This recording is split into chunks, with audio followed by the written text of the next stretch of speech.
Құрметті көрермендер, сіздермен бірге әр апта сайын білім ордамыздың соңғы жаңалықтарымен хабардар ететін 250 TV News жобасы және оның жүргізушісі мен Бертаева Мадина. Олай болса, бізбен бірге болыңыздар. Қармақшы аудандық білім бөлімінің ұйымдастыруымен өткен жыл оқушысы байқауында 10 сынып оқушысы Қосмұхан Тұрар мен 6-шы Е сынып оқушысы Үбайділла Жансая алғыс хатпен марапатталса, мектебіміздің ұланбасы 9-шы Г сынып оқушысы Орынбасар Ердәулет жүлделі 1-ші орынды иеленіп, жыл оқушысы атанып, облыстық кезеңге жолдама алды. Нәтижесінде 3-ші орынды иеленді. Мектеп мерейін, аудан абыройын асқақтатып жүрген Ердәулетті шын жүректен құттықтаймыз.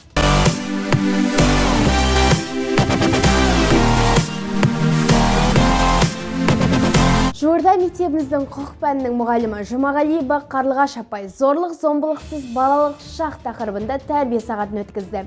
Шара барысында оқушылардан буллинг, кибербуллинг жайлы не білетіндері сұралып, одан сақтанудың жолдары жайында кеңес берілді.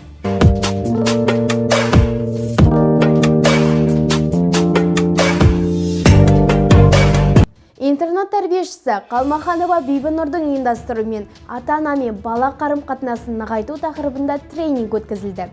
Іс-шараның мақсаты жатақхана мен ата-ана арасындағы қарым-қатынастың ықпалын арттыру, отбасы құндылықтарын нығайту.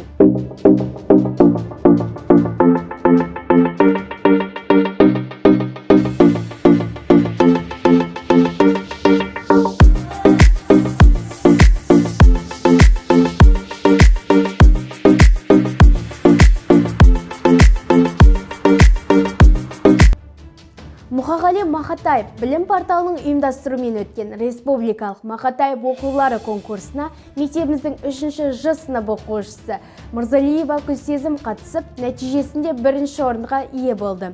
Күлсезімді марапатымен шын жүректен құттықтай отырып, шығармашылық табыс тілейміз. Мұқағали Мақатаев, 3 бақытым. Ең бірінші бақытым халқым менің, соған берем ойымнан алтын кенін. Ол бар болса, мен бармын, қор болмаймын, қымбатырақ алтыннан нарқым менің. Электронды темекі шегу әсіресе жастардың арасында күннен күнге сәнге айналуда. Зерттеушілердің айтуынша, жасөспірімдер көбінесе оның тәтті дәмі мен хош иісін ұнатып, кейіннен психологиялық тәуелділіктері оянып, оны бірден тастауы қиындай түсетін көрінеді. Алайда, қызығушылықтың арты үлкен қиындықтар әкелетінін бірі білсе, бірі біле бермейді. Дені сау ұрпақ, ұлт болашағы. Демекші, өскелең ұрпағымыздың сау әрі қуатты болуы еліміз үшін үлкен қуаныш.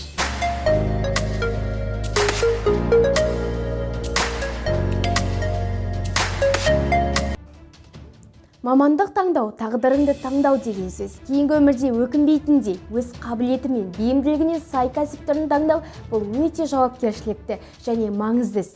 Мамандықты таңдауда әр адам өзінің қызығушылығына, қабілетіне, бейімділігіне, қалауына сүйену керек. Осыған орай, Тайымбет Көмекбаев атындағы номері 200-ші мектеп лицейінде мектеп директорының бейін бағдарлы ісі жөніндегі орынбасары Алтыруова Айнұр апайдың ұйымдастыруымен 1000 мамандық бәрі бар, талдап, талғап, бірін ал тақырыбында 9-шы сынып оқушылары және ата-аналарымен кездесу кеші болып өтті.